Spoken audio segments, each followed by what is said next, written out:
Hey brother! Ben, as Cars 3 gets closer and closer, I find myself wondering more and more about the original Cars.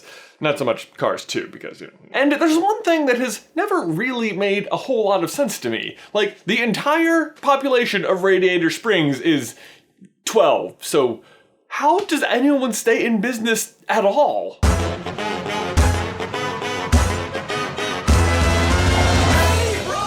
To be fair, this issue is addressed somewhat head-on in the movie when Sally explains to Lightning how Radiator Springs used to be this big bustling town until Interstate 40 got built and everyone just started driving around it. Hey, but nothing Lightning shopping one time at each shop won't fix, right? I mean, most businesses function on like one purchase a day or year, right? No. Now, what you might not know, though, is that this is an all-too-true story of many towns that used to exist on the actual historic Route 66. Which also got me thinking, was Radiator Springs a real town? Like, could you go visit the actual Radiator Springs? And it turns out, yes, sort of, but fittingly, it's more of a road trip than a single destination, as almost every single thing inside of Radiator Springs is an Easter egg from a real-life location somewhere on Route 66. The real-life Route 66 actually, by the way, doesn't even officially exist anymore. It used to run from Chicago, Illinois to Santa Monica, California,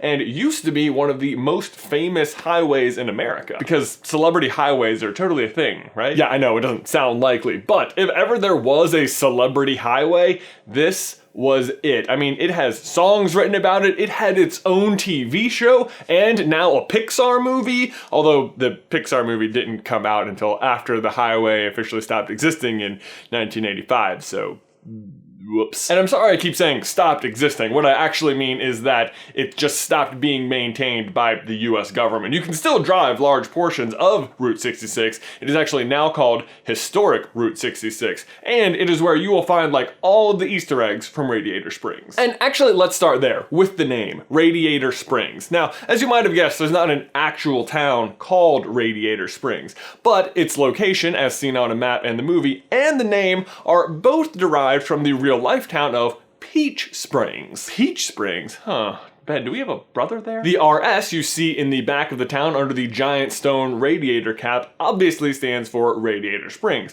But the RS is also very similar to the logo used for the first generation of rally sport Camaros. But back to Peach Springs. Similar to Radiator Springs, Peach Springs used to be quite a bustling town until the construction of the real-life Interstate 40. But with a current standing population of 1,000, it is still way too big to be the town Radiator Springs was actually based on. That honor goes to a little place called Amboy, California. Now, Amboy boasts the very impressive population of 20, and I know that sounds low, like, oh my gosh, how could anything actually survive there? But don't worry, because the actual population is 4. Yeah, not quite the busy little town it used to be, but the good news is that it looks like there is a Pepsi machine there, so that's almost as good as a Coke machine. Actually, if you look a little bit more left, you'll see another sign that looks familiar. That is Roy's Cafe, but I think you'll agree with me, it closely resembles Flo's Cafe from Cars. The sign and design of Flo's restaurant are also meant to represent a V8 engine, which is less of a Route 66 Easter egg and more of just a Cars thing, but still pretty cool. Flo herself, though, is based on a real-life cafe owner, Fran Hauser, who owns the Midpoint Cafe, which fittingly marks the halfway point along Route 66. Sally is also based on a Route 66 cafe owner, Dawn Welsh, who owns the Rock Cafe. Fun fact, Dawn was also named Oklahoma's Woman of the Year in 2009, so congratulations, Dawn. 8 years later. And speaking of Sally, her motel, the Cozy Cone, was pretty obviously influenced by the Wigwam motels in Arizona. Side note, Wigwam Motel is a bit of a misnomer as the buildings are meant to resemble teepees, which they do. The owners just didn't realize there was a difference, so. Actually, I would have really loved it if Cars had carried over that mistake into the movie and instead of calling it the Cozy Cone, like called it the Cozy Barrel or something like that. But alas, the name itself is actually inspired by a different Route 66 stop, the Cozy Dog Drive-In. Located in Springfield, Illinois, the Cozy Dog Drive-In claims to be the birthplace of the corn dog, and they now accept credit cards.